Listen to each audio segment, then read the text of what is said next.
Welcome, everyone. On behalf of the National Transit Institute, thank you for participating in the National Transit Database NTD Reporting for State DOT's Report Year 2017 webinar. This is being run by the National Transit Institute. We develop, promote, and deliver training and education programs for the public transit industry in the United States. Today we are pleased to have Bailey Krouse and Erik Chadwell as our presenters. Bailey Krouse joined the NTD team in 2014. She graduated from Michigan State University with a BS in psychology. She currently serves as a validation manager for the National Transit Database Rural Reporting Module. Erik Chadwell joined the NTD team in 2016. He holds a BBA in finance from James Madison University and currently serves as the validation analyst for the Rural Reporting Module of the National Transit Database. Today's webinar will consist of Bailey and Erik presenting their material, followed by a question and answer session at the end. If you have any questions, you can participate by using the chat pod located in the lower left-hand corner of the screen. I can see, oh no, no one's in there. Sorry, ignore me, I'm on the wrong chat.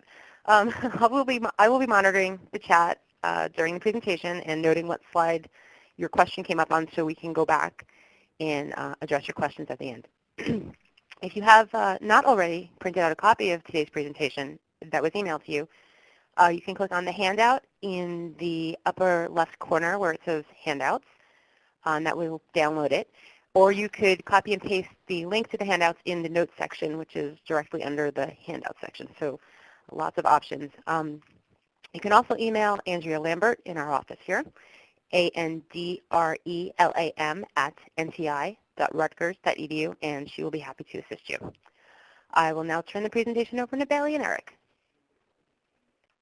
Good afternoon, everyone, and welcome to the National Transit Database webinar for state reporting.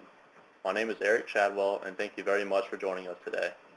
We're going to cover a lot of material related to completing the annual report and using the online reporting system. Here's the contact information for the National Transit Database. If at any point you need any general or technical assistance while completing your report, please reach out to the help desk between 8 a.m. and 7 p.m. Eastern Time. Again, my name is Erik Chadwell. I'm an NTD validation analyst, and there's my contact information, along with our other presenter, Bailey Krouse, and her contact information. We're going to cover several topics during this webinar. We'll touch base on navigating the NTD Rural Reporting Module, clarifications on the new changes coming, an overview of the report and how to start, reporting data to each of the annual report forms, including the upcoming asset inventory forms, along with the submission and validation processes. Next, we'll discuss an overview of the rural module. Entities that benefit from FTA's 5311 program, including states, must report to the NTD. This includes subrecipients of direct grantees. NTD recognizes three different types of subrecipients. The first are Rural General Public Transit Providers, or RGPT. These providers are transit agencies that provide rural service and either receive or benefit from 5311 funding or report voluntarily. Second are Intercity Bus Providers. States must provide an NTD report for each intercity bus provider that benefits from this funding set aside, also referred to as 5311F funding. They perform regular scheduled service that operate limited stops between two urbanized areas or that connect rural areas to an urbanized area. Third, we have an urban/tribal subrecipient. If an agency is both a direct recipient of 5307 or 5311 TTP funds, as well as 5311 funds to the state, the agency must complete both the direct report to NTD as well as an abbreviated summary to the state report as an urban/tribal subrecipient. These will submit information to the state to report expenses from 5311 grants.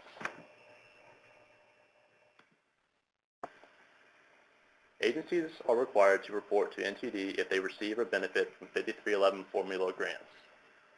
The Secretary may award a grant under Section 5311 only if the applicant and any person that will receive benefits directly from the grant are subject to reporting in uniform systems. The NTD data goes into these apportionment formulas for urban, rural, tribal, and state of good repair. NTD data is used in determining these amounts along with being used for performance benchmarking, academic research, conditions and performance reports, and for the Government Performance Results Act.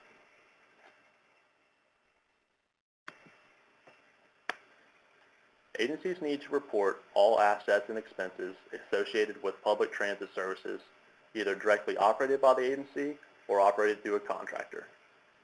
NTD captures the total cost of the service regardless of the funding source used to pay. Your agency should only report service for which they are responsible for the fully allocated costs of the service. Agencies should not include any charter service, any school bus service, or any sightseeing service in their report. You will need to report service and financial data figures for each mode that a subrecipient operates. This includes expenses, miles, hours, and ridership. As these figures should be collected separately for each mode, we do not permit calculating or estimating of any data points. Please also note that the expenses should be direct and indirect expenses related to the service provided, regardless of the funding sources.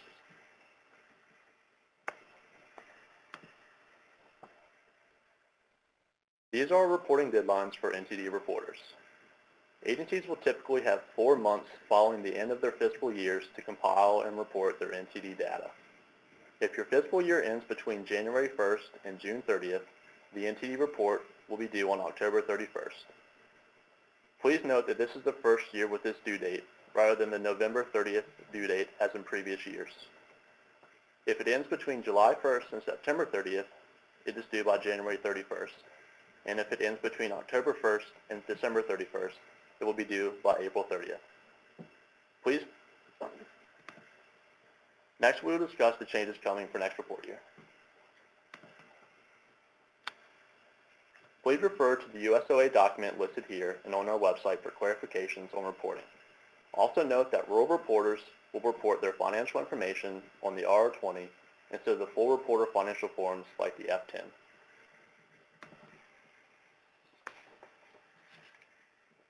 One of the changes to the RR20 for report year 2018 will be reporting on fare revenues by the specific type.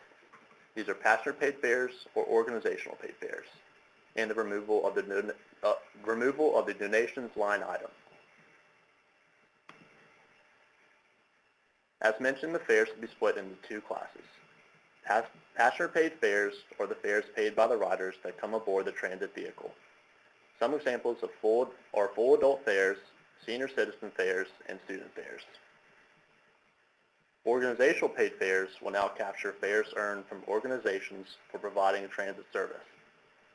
This, for example, includes universities paying an amount for their students to ride fare-free, state and local governments, and many others. The other changes mentioned previously is the moving of the donations field in the RR20. Donations will now be reported to other directly generated funds. The other directly generated funds field will include insurance recoveries instead of being netted out, which will include payouts, rebates, or any funds that may be netted out toward future bills.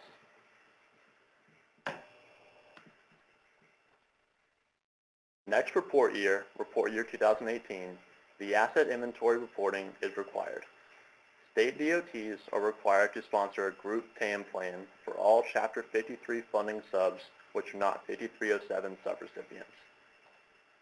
States must report condition assessments and performance targets for all such subrecipients. Please note that assets are now reported when they enter revenue service and not when they arrive on the transit property.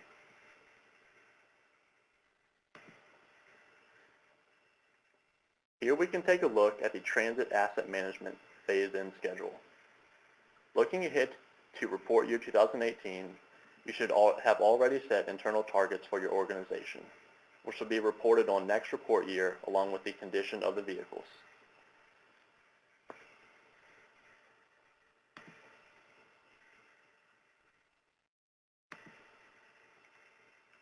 In the next few slides, we will go through a review of important principles on NTD reporting. NTD follows accrual accounting principles. What this means is that revenues are recorded when they are earned, regardless of whether or not the recipient of the revenue takes place in the same reporting period. So if a passenger purchases $10 worth of fare, but only uses $5 at the moment, the agency would still report the entire purchase of $10. And expenses are recorded when the liability occurs, regardless of when the payment is made.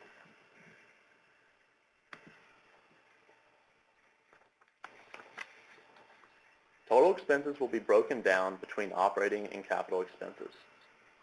Operating expenses are day-to-day expenses related to operating and maintaining vehicles, equipment, and buildings, along with any general admin cost.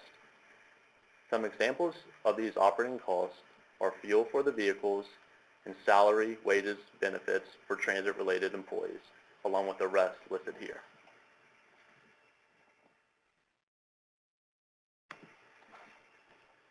Capital expenses are related to the purchase of transit equipment like vehicles or maintenance facilities. This means non-expendable personal property that has a useful life of over 1 year, or the acquisition cost of $5,000, or the capitalization level established by your organization.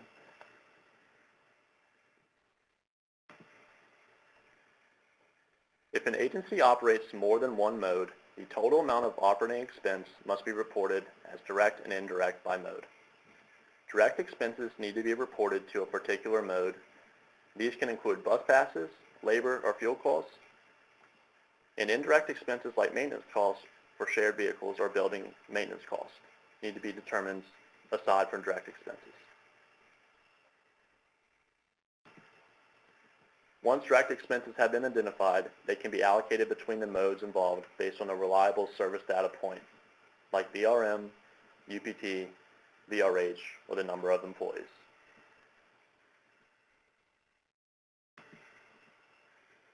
Please note when inserting information into the report forms the difference between simply saving and saving and validating.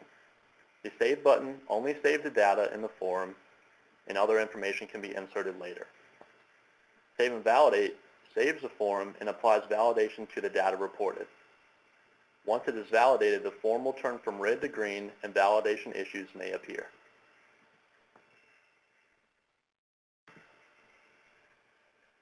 Here you will see a few reference materials that are very resourceful in terms of reporting guidance and terminology. These include our policy manual, glossary, and our user guide. These can all be found on our website within the policy manual, within the manual section. We also have the USOA document that outlines the basic accounting structure for all NTD reporters, which can also be found on our website.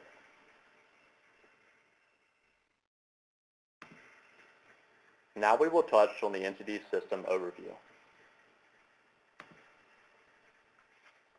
To access our website, please go to transit.dot.gov/NTD.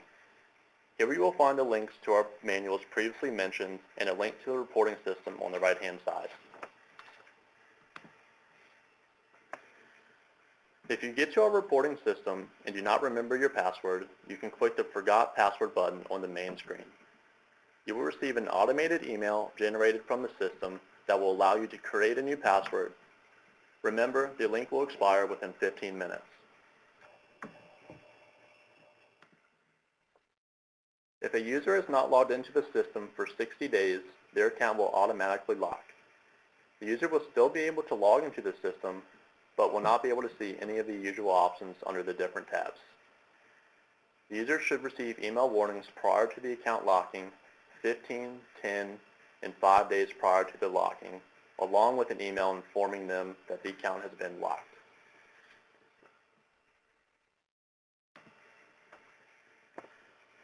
To unlock an account, a user can answer security questions or request to be unlocked. A user can only unlock themselves by answering security questions if they have set up those security questions. You will log in and go to Actions, then Answer Security Questions, and the access will be restored once the correct answers are submitted. If you have not set up the security questions or simply cannot remember the answers, you should request to be unlocked. To do this, click Actions, then Request Unlock. You will confirm your username, which is your email, and submit the request. The request will appear as a task for the user managers of your agency. The user manager will receive that task and then unlock the user. If the user managers are locked out, please follow up with your analyst for processing.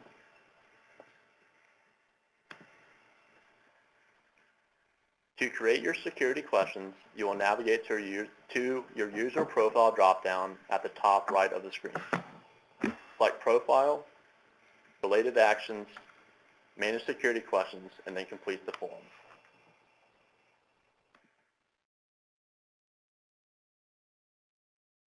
Every agency must send FTA an official letter designating an employee as the agency's user manager. The user manager creates accounts for the roles like CEO and NTD Contact, and the user manager can also create accounts for others to enter and edit information or to just view the forms. The user manager can also fill an NTD role. For example, the CEO can also be the agency's user manager. Information on this can be found on our website through the user guide, and please note that agencies can have more than one user manager.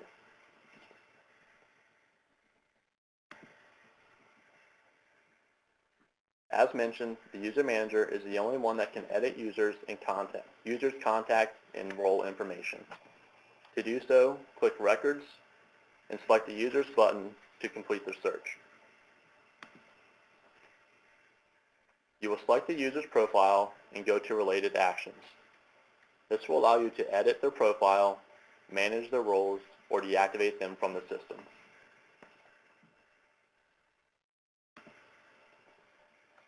If you are updating a current user's role, you will need to delete their current role and then add their new role. For example, if changing from an editor to the NTD Contact, please delete the editor role first and then add the NTD Contact role second.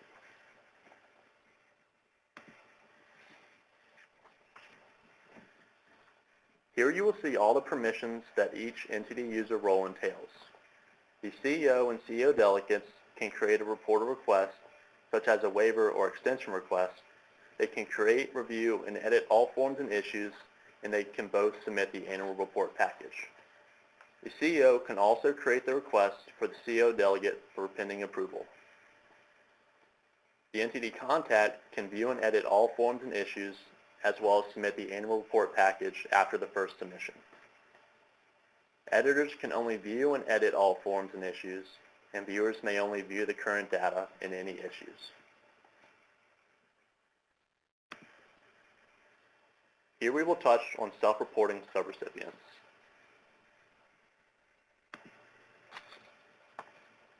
In Report Year 2015, FTA launched a function to allow subrecipients of the state to enter and edit their own data within the NTD system. The functionality is completely optional for your agency to utilize. Please note that this can be done for some, none, or all subrecipients chosen, and it doesn't have to be an all or none type of change.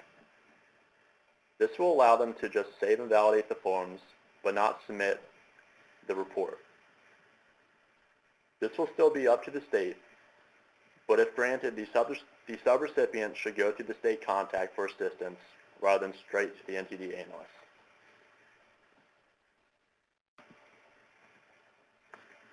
If chosen to self-report, the subrecipient will need to submit a user manager letter for an account within the system, as they are subject to user management requirements. These letters should be sent from the state contact to their assigned analyst when completed, rather than sent directly from the subrecipient.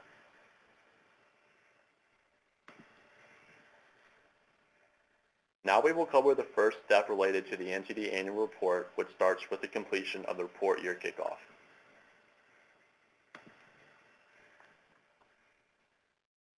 The kickoff process officially launches the upcoming report year for your agency. As soon as your fiscal year ends, CEOs and NTD contacts will receive a task to complete the kickoff. Accept the task first and click Proceed to start the report year kickoff.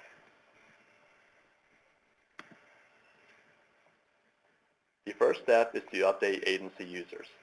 Ensure that all contact information is accurate and up to date, and that the appropriate users are designated with the correct roles. Again, please note that only user managers can add new users or deactivate existing users.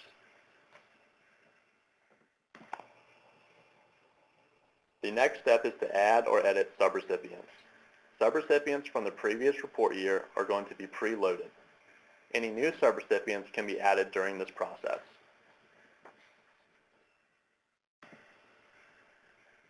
Next, you will assign the type for the subrecipients. Like previously, the type is going to be preloaded from the previous report. You can change the type from the drop-down menu named Subrecipient Type shown here. Prior to changing a subrecipient type from Rural General Public Transit to another, please consult your analyst to discuss and confirm.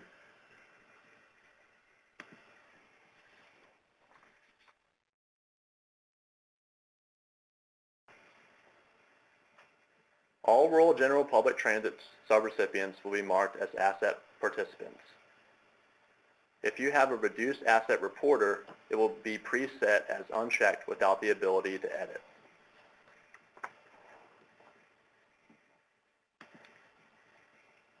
To actually assign self-reporting subrecipients, this page will allow you to select the subrecipient checkbox to the left. Once all are selected, please finish the kickoff.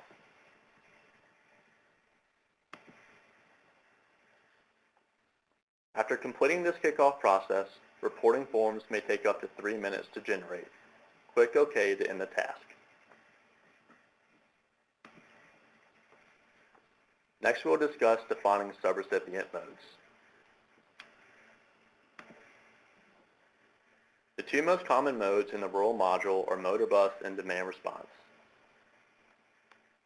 Motor bus must be reported if the agency operates any routes, route deviations, point deviations, or deviated fixed routes. Point deviations do not follow a specific route. Instead, the driver stops at bus stops at scheduled times. The buses then travel to the necessary destinations until the next scheduled stop.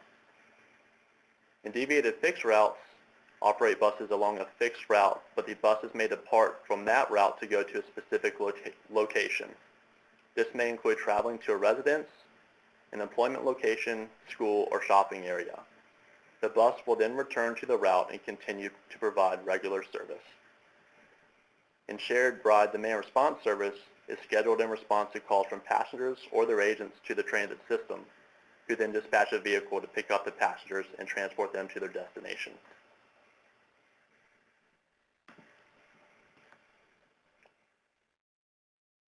Click on Records and then select My Reporter Profile. Select the profile you want to view and then select the P20 form to view and manage the reporter modes. If your agency has reported to NTD in the past, all modes will automatically populate based on the prior year's information. Adding a mode is done once and will not need to be done in subsequent report years. Agencies cannot delete the modes once added, but if the service no longer operates, please add an end date to that mode. If added accidentally and doesn't actually operate, please backdate all dates to before the current report year.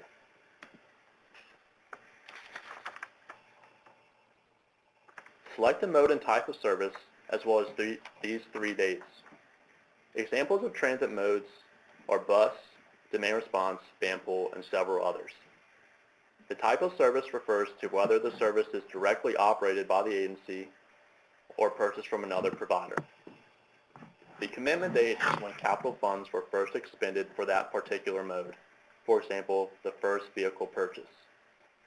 The start date is the first day of revenue service or the first day transporting passengers, and the end date is when the service was terminated. This is not the last day of the fiscal year. If the service is still in operation, please leave this field blank. Thank you, and I will now turn this over to our other presenter, Bailey Krouse. Thank you, Erik. Now we'll be discussing how to report the required forms related to the NTD report.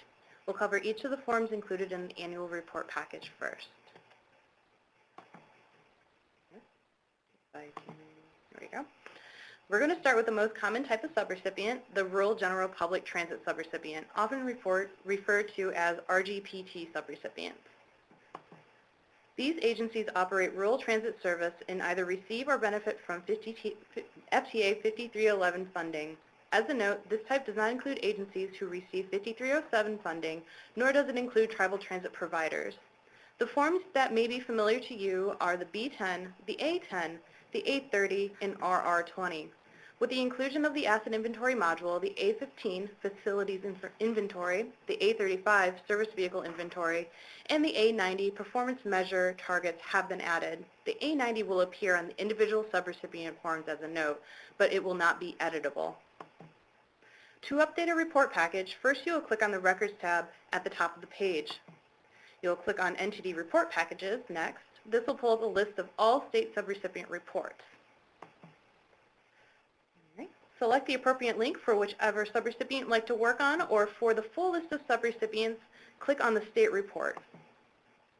From the state's report package, you will click on Subrecipient Reports, then on the individual report package. You may choose to right-click on the report and click on Open in a new tab if you wish to edit or review multiple reports at once.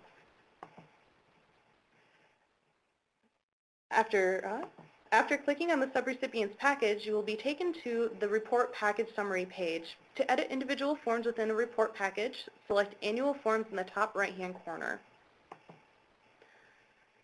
You may then select and open individual forms by clicking on the blue link on the form. As a note, you cannot right-click on Open Up the form in a new tab. The basic information form contains an agency's organization type as well as some basic demographic information. You'll be able to edit the data from the summary page by using the drop-down to select organization type. Some common organization types include area agencies on aging, private nonprofit corporations, or a city or county Department of Transportation. Please remember to enter the fiscal year end date of which the data is being reported on. If you have a mode which is filing a separate entity report, you will select the mode from the drop-down. This will populate that mode on the right-hand side of the screen. Please select only if the data is being captured by another entity reporter. When finished, you're going to save and go ahead and validate that form. The Stations and Maintenance Facilities form, or A10 form, captures the type and number of maintenance facilities utilized for the provision of public transportation. These assets are reported based on the capacity and ownership types. Agency must complete one A10 form per mode and type of service. You can see that facilities are categorized by ownership type along the top row. As a note, this form will continue to be required in Report Year 18 with the inclusion of the Asset Inventory module.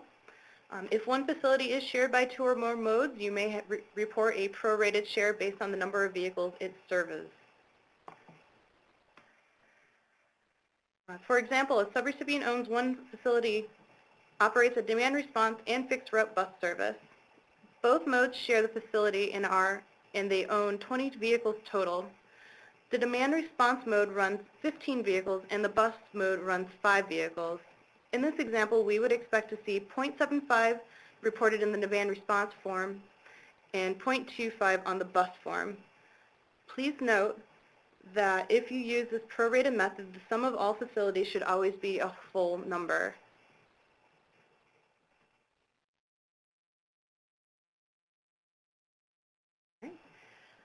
The A30 form, or Revenue Vehicle Inventory form, is where you report all revenue vehicle inventory data. You will categorize vehicles in fleets, identify basic information, and report the funding and ownership type for all revenue vehicles. If the subrecipient completed this form last report year, this data will pre-populate from 2016's previously reported data. You will need only to report new vehicles or edit existing fleets. If you are new to NTD reporting, you will enter all vehicle information manually. You may either click Add Fleet at the bottom to report a new fleet, or select an existing fleet and click Edit Fleet.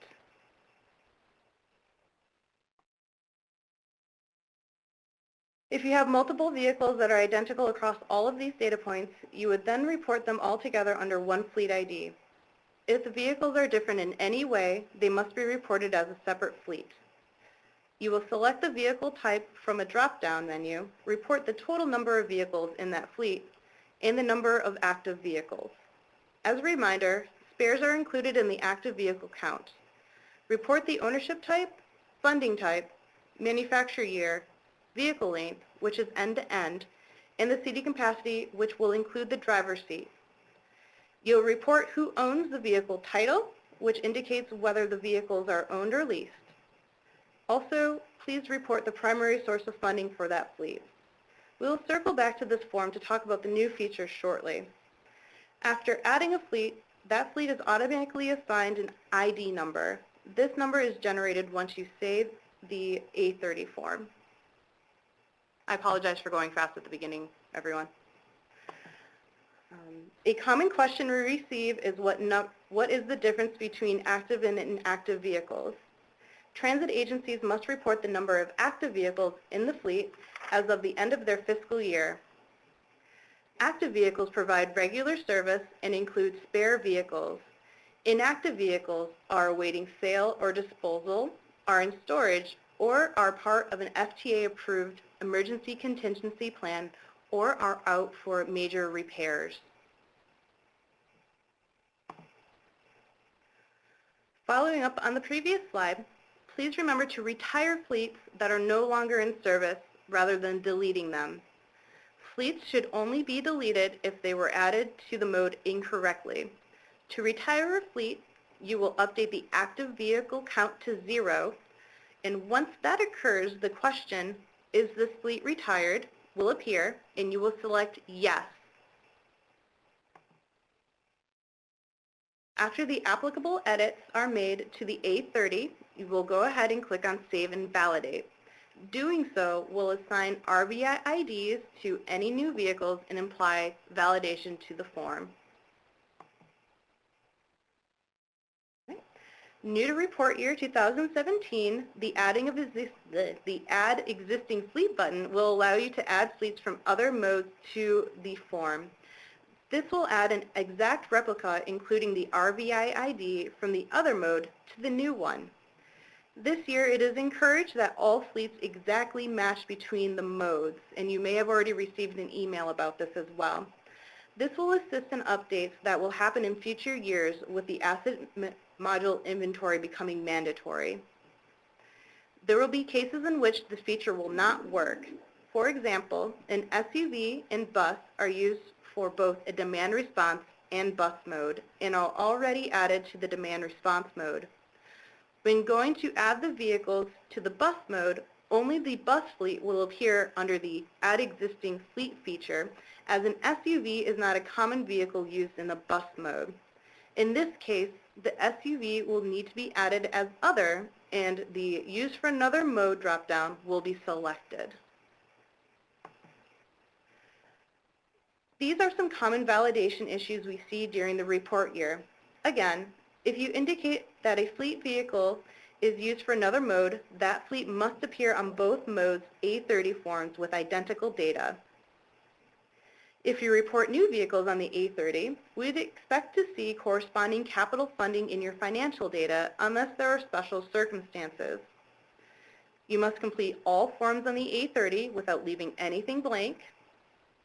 Also, sometimes the ownership type on the A30 form is inconsistent with the organization type reported on the B10. For example, if the subrecipient is a public entity, the vehicle ownership type should usually be listed as owned outright by a public agency, leased by a public agency, or leased or borrowed from related parties by a public agency.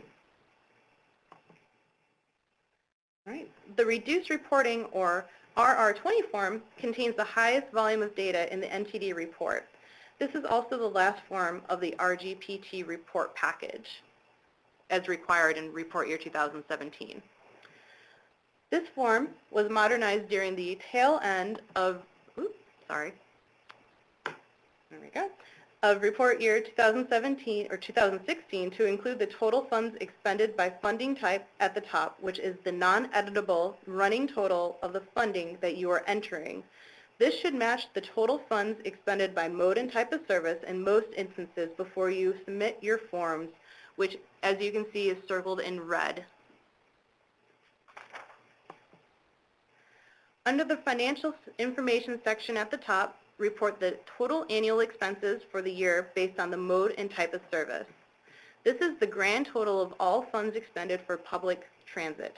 You may earn more than you spend, but on this form, you'll only enter what was spent/accrued. Below the total funds expended by mode and type of service, you will begin to break down this total expense by the original source of funds. Once again, report the amount that was used for reimbursement, not the total grant or award. Fare revenues, as defined in Report Year 2017, are any funds received directly from passengers in order to utilize the service.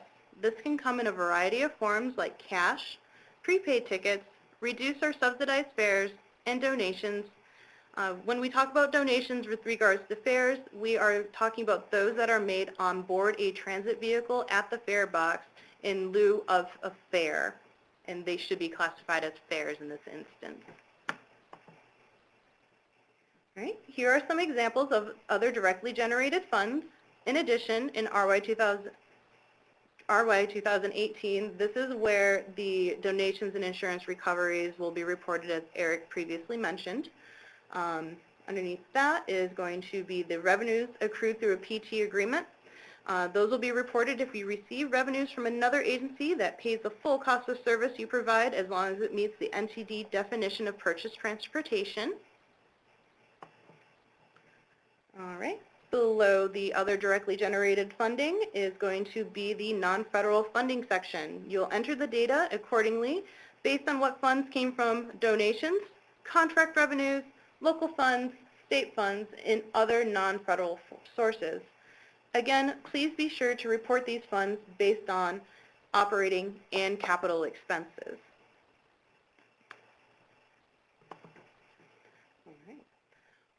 Local sources include tax levies, general funds, and finances from local entities.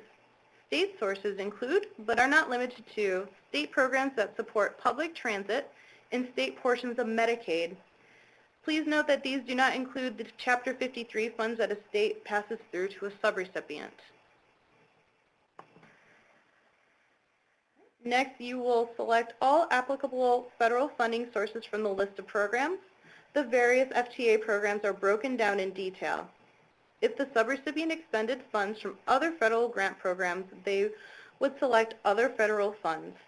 This selection will require a comment to describe the type of funding. Examples of other FTA funds will include those not listed already, such as Section 5308 FTA Clean Fuels Program. And examples of other federal funds may include HUD or FHWA funding, while the most common type is going to be that federal Medicaid that was mentioned in the slide prior.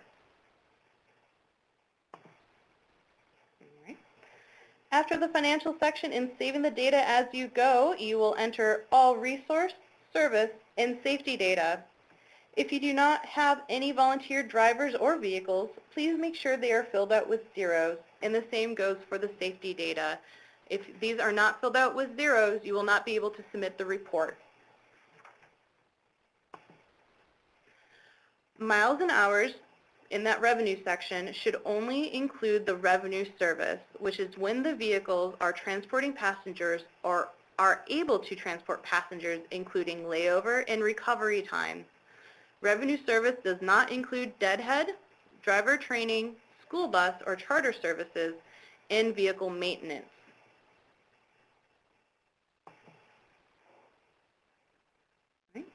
As mentioned in the previous slide, deadhead includes miles and hours that a vehicle travels when out of revenue service. This will include leaving or returning to the garage or yard or facility, changing routes, or when there is no expectation of carrying passengers. There are detailed tables found within the NTD policy manual which further clarifies what is revenue service for each mode.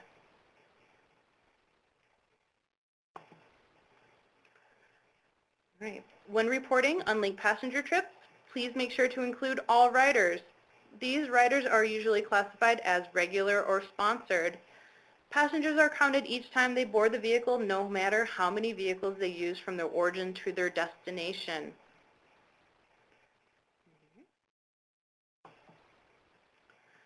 Sponsored trips, which are part of the unlinked passenger trip number being reported, are trips that are paid for in part or in full by a third party. These may be part of a coordinated human services transportation program. Common sponsors are the VA, Medicare, and assisted living centers. Once again, sponsored trips are a subset of the total unlinked passenger trips, so if you look at it, the total UPT should always be higher than the sponsored UPT. If you see that on your form, please make any necessary updates. All right. Vehicles operated in annual maximum service, or VOMS, are the number of revenue vehicles an agency operates to meet the annual maximum service requirement. VOMS will be counted during the peak season of the year on the busiest day, but you will want to exclude atypical days. If you do have any questions about VOMS, please let us know. VOMS is usually not exactly the active count unless you have very little amount of vehicles, and we'll go into that in a moment as well. An example of how revenue service is reported is seen here. Bob's Dollar Ride departs from the garage at 10:45 and drives 3 miles to a pickup point. He gets there at 11 o'clock and 5 passengers board the vehicle at 11:05. He then drives with the passengers for 3 miles and gets there at 11:15. The data that would result from this example would be 3 vehicle revenue miles, 0.25 vehicle revenue hours, and 5 unlinked passenger trips. All right. After completing the revenue service section, the safety data is the last item on the RR20 form. Reportable incidents include fatalities, injuries, or property damage that exceeds $25,000, collisions involving revenue vehicles that require towing away from the scene for any vehicle involved, or an evacuation for life safety reasons. Fatalities will be reported when a death occurs within 30 days of an incident, and injuries are reported when passengers are immediately transported away from the scene for medical attention.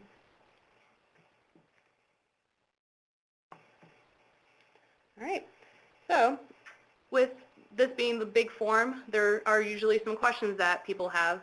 Some common validation issues we see with service data is agencies reporting their service's scheduled hours or the driver's availability rather than actual vehicle revenue hours. Calculating vehicle revenue miles based on routes using Google Maps or some other method, or including deadhead in revenue service, such as the examples listed here. Again, if you're ever unsure whether certain aspects of service are reportable or not, please feel free to contact your analyst. All right. Another common validation issue we see on the RR20 is related to the financial totals not matching, as I mentioned at the beginning with those red circles. Once you first report the total funds expended and then break down that total by the funding sources, the funds of all the different funding sources should match the total funds expended. There will be very little reasons why it shouldn't, and your analyst will know why. So if it is something that is on purpose, just let us know. We can kind of explain it as we go. All right, another issue is that the vehicles operated in annual maximum service is higher than the number of active vehicles reported on the RR and the A30. Active vehicles should be equal to or higher than VOMS in most cases, unless, once again, there is some kind of weird service characteristic or different service characteristics. Finally, do not report more sponsored unlinked passenger trips than total unlinked passenger trips. As of 2014, your total passenger count should include sponsored trips, and you report sponsored trips independently in a separate field. The NTD collects all operating expenses for the provision of public transit, regardless of funding source. Agencies should not just include their federal funds on the annual reports. They should include expenditures from all sources and show the true cost of operations. If a subrecipient contracts with an NTD reporting tribe and provides service for the tribe, and if the tribe's payments cover the full cost of operations, the tribe is considered the buyer of service and should thus capture the miles, hours, and ridership for this agreement in their report. This is consistent with NTD policy regarding contractual relationships. The service that is not being paid for will be reported by the subrecipient. All right, common validation questions or common common questions regarding validation is about ratios. When your analyst is reviewing your report, we are looking at how data points change from year to year, as well as how the data as a whole changes year to year. We include ratios such as cost per hour, which is the mode's cost divided by the mode's vehicle revenue hours, to see how an agency may have changed how it's being operated from year to year. If you ever have questions about any validation issue, please feel free to reach out to your analyst and we can help you out. All right, next we're going to lightly cover the NTD Asset Inventory module. NTD is currently phasing in the transit asset management requirements, with report year 2017 being optional for reporters. These are the forms that you may see as you go through your subrecipient packages. Please note that the A20 will not be required for state DOTs, which is the track. The annual reporting requirements starting RY 2018 include setting annual performance targets, update the inventory and condition data for your managed participants, and updating your narrative report, which will be required for report year 2019. The common performance measures that you will be reporting in rural include the percentage of vehicles that have met or exceeded their useful life benchmark, as well as the condition of the facilities. The TAM NTD crosswalk found here, as well as on the TAM website, show the key TAM plan and NTD reporting. On the TAM website, you will also be able to review and access other asset management reference materials. As a note, as you can see, there are asterisks and double asterisks as to what needs to be reported by what, just putting that one there. All right. Next, we're going to take a brief look at the new forms and fields that are optional for report year 2017. First, I'd like to clarify what capital responsibility means regarding your assets. Please see the list to determine whether or not your agency has direct capital responsibility for an asset. As a note, for number 3, an infrastructure asset itemized as a capital line item in the budget does not necessarily mean an agency has direct capital responsibility. An agency must also have management or oversight responsibilities for the line item project. In addition, performing minimal preventative maintenance work does not necessarily indicate that you have direct capital responsibility.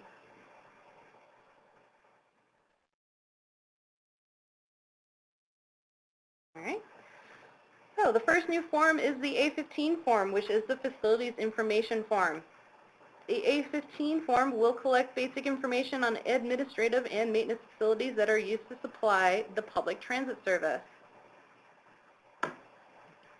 You will fill out the name of the facility, the primary mode it services, any secondary modes that it may service, if it's a private mode, the type of facility you are reporting, the year that it was built or reconstructed as new, the square footage. If it holds parking, it will allow you to enter how many parking spaces it has, the capital responsibility the agency has towards the facility, and if there are any notes that you would like to add. All right. In the next section of the A15, you will fill out the condition assessment, which will be an integer value of 1 to 5, as well as the estimated date of the condition assessment, which could be when it was built or when it was reassessed. The last section, which is not shown here, is the update address section. You'll be able to enter the full address and or the latitude and longitude. However, it is preferred that the address is entered. All right, going in order of forms, the A30 receives a couple of new fields that are optional. For report year 2017, that is. The agency fleet ID was added this year to assist with the reporters in understanding what vehicles belong to what fleets. Another addition is the no capital responsibility checkbox, which is optional in report year 2017. You will select this if you have no capital replacement responsibility towards the fleet. Checking off this box will remove the requirement for reporting a useful life benchmark for the fleet. And then below is also an area where you can enter notes on the fleet as applicable.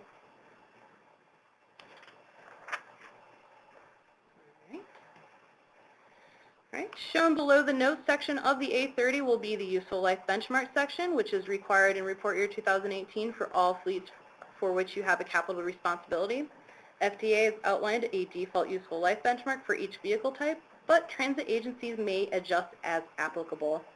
Once the useful life benchmark is filled out, the useful life remaining years will be updated automatically. All right, the A35 service vehicle inventory will also be introduced as optional in report year 2017.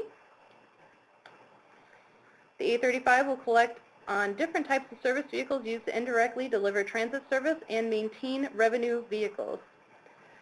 The type of vehicle, number of vehicles, primary mode it services, any secondary modes, manufacturer year, capital responsibility, estimated cost, and the year the estimate was completed will be reported much like the A15 that we just touched on. All right, the last new form that you may have seen last year is the A90. The A90 is where the agency will report the portion of their assets that have met or exceeded the ULB set, useful life benchmarks. They will compare the current year targets to the live data pulled from the asset forms. Only the group plan sponsor will complete this form. As mentioned earlier, you may see this, that the subrecipients have a viewable A90 in their packages, but it is only that, it is only view only. Okay. The first section of the A90 will include rolling stock. As you can see, there are grayed out sections under the 2018 target percentage. This means that there are no vehicles being reported that fall under those types, and NA is selected. All right. The next section contains the equipment targets. This report is based on the 3 vehicle types that were on the A35. Lastly, the third section contains the facility targets, and you will be reporting the percentage of facilities that rate below a 3 on the condition scale. And last but not least, that last item on the A90 is the narrative report, which will be uploaded. The narrative report will outline the performance targets and your agency's progress towards those targets. This may include any changes in the transit system. All right. As you saw, we touched lightly on the asset inventory. However, there was a webinar that was held in the fall that went into much more detail on requirements and forms. Please feel free to review that webinar and reach out to us with any questions. As mentioned earlier as well, there is also an asset inventory module reporting guide found in the manual section of the transit.dot.gov/NTD website. All right, we're going to quickly review the other 2 types of rural subrecipients, which are intercity bus subrecipients and urban/tribal subrecipients. Okay, which one am I? Intercity bus agencies provide regularly scheduled bus service for the general public and operates with limited stops between 2 urbanized areas, connects rural areas to an urbanized area, or has the capacity to transport luggage. The report package for the subrecipient is an abbreviated version of the Rural General Public Transit subrecipient. You will only have to complete the B10 basic information form, as well as the shortened version of the RR20, which will only contain 5311 related expenditures, vehicle revenue miles traveled during the 5311 revenue service, and unlinked passenger trips that are also related to that same 5311 revenue service.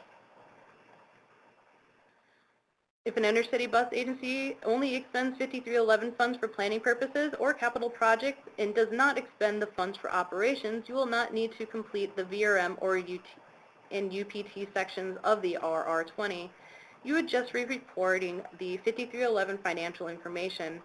If a route is only partially funded with the 5311 program, report all of the miles and ridership for that route. You will not need to separate the 5311 funded portions of this route for NTD reporting purposes. The final subrecipient type is the urban/tribal subrecipient. These agencies are already reporting to NTD directly, operate service to both rural and urban areas, and may receive or benefit from 5307 funding. Just like the intercity bus subrecipient type, the report package for these agencies in the state's report contains only the B10 and a reduced RR20. Urban and tribal subrecipients do not report VRM or UPT, however. The RR20 only includes the fields for the 5311 expenditures. The most common validation issue we see with these subrecipients is the 5311 amount reported in the state's report does not match the 5311 expenditure on the agency's direct report. If the state and the subrecipient report on the same fiscal year end period, these amounts should match. Additionally, tribes can receive 5311 state funding as well as 5311 tribal transit funds. States should only report the funds that the state awarded the tribe, so please remember to exclude tribal transit funds from the tribal subrecipient report. All right, so after you completed all the reports for your subrecipients, you will then need to submit the report within the NTD reporting system. All right, you will do this by clicking on Related Actions from the State Report Package Summary page. Please note that only the CEO or CEO delegate can submit the original submission or first draft of the NTD report, and the NTD contact can submit all subsequent revisions. When in Related Actions, select Submit Annual Report Package. If there are open issues, non-saved forms, or missing required data points, you will not be able to submit the report. You will want to go to the subrecipients package and complete the requirements to resolve the issues. If all data is filled out and there are no issues preventing you from submitting, like incomplete forms mentioned in the previous slide, this page will appear and you will be able to click Continue. The next page, you will click on Submit. After successfully submitting the report package, you will see a yellow notification box at the top saying, Action completed successfully. If you want to confirm that the report package was completely submitted, refer back to the state's report package summary page. The report should be listed as in review rather than working data if it's on the analyst's desk. And always please feel free to reach out to your analyst if you do have any questions on whether or not it was submitted correctly. All right, the closeout process. So once you submit that report, there are a couple more steps that need to be taken in order to completely close the report out for the year. Your assigned NTD analyst will review the entire report for accuracy and consistency. They'll compare the data submitted this year to data submitted last year for any significant changes, as well as ensure that all data was reported to the correct fields. Analysts are available for contact prior to report submission for any questions or concerns you may have, so please feel free to reach out to them if you are unsure of any reporting requirements. They will also send you a few helpful materials prior to the report year launch, including the checklist with important submission items like the ones we discussed today. You've all received these before for the most part. If you do have any questions, just feel free to reach out. All right, so notes in the closeout letter typically relate to incomplete reports, which could mean either the data does not conform with NTD definitions, accounting principles, or accrual accounting, or it can mean that the agency did not adequately respond to validation issues raised by the analyst. All identified issues must be fully addressed in order for the issue to be resolved. If either of these issues occur, NTD cites them in the closeout letter. Right. The best way to resolve validation issues is to provide solid and detailed explanations that give your analyst a clear picture of the subrecipient's service.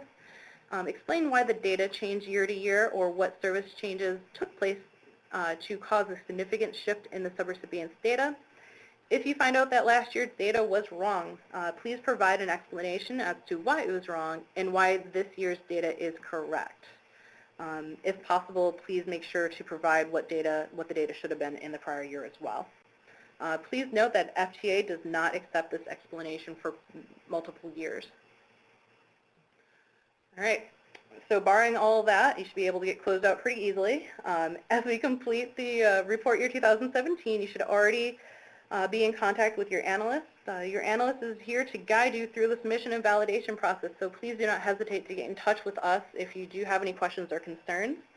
Here is all of our contact information for our team as well as the NTD Help Desk line. Once again, the line is open Monday through Friday, 8 a.m. to 7 p.m. Eastern Time. Thanks so much for listening to me and Eric.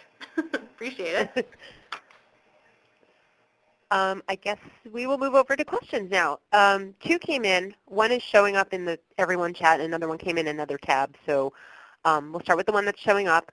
I missed the exact slide that it popped up on, so I apologize to Sarah Fitzgerald. But her question was, is reporting required for assets that were purchased with FTA money only or all facilities used in transit? All right.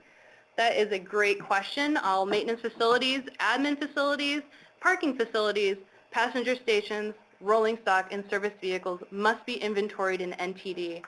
Generally, condition assessment for the assets you own or have direct capital responsibility should be reported to NTD, but you should see the table presented on the Transit Asset Management page for more information. Okay, and then the other question, which is on another tab, is from ODOT, or ODOT. It says, do 5339 recipients need to report in NTD? And where can we find information about 5339 recipient reporting?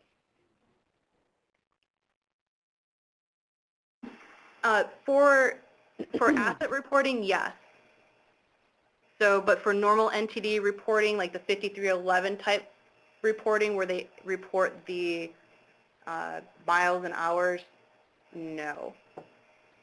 So I just wanted to clarify if you're talking about asset reporting or the NTD reporting to the side. Okay, ODOT, I hope that answered your question. Those are actually the only two questions that I have that came in. If anyone else has a question, now would be the time to type it. So let's wait a minute. There'll be some dead air while we're waiting. Please clarify, if a 5311 program purchases vehicles with 5339 funds, we don't report? Yep, that would be reported because it's part of the 5311 program already, and also for asset reporting, it would be reportable. I hope that clarifies. Yes. Awesome. Okay. Looks like more people are typing. Oh, okay. So Ben says, why would reporting revenue miles by revenue routes not be accepted?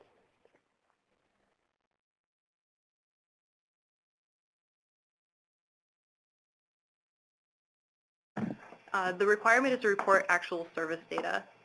So if that is happening right now, please talk to your analyst.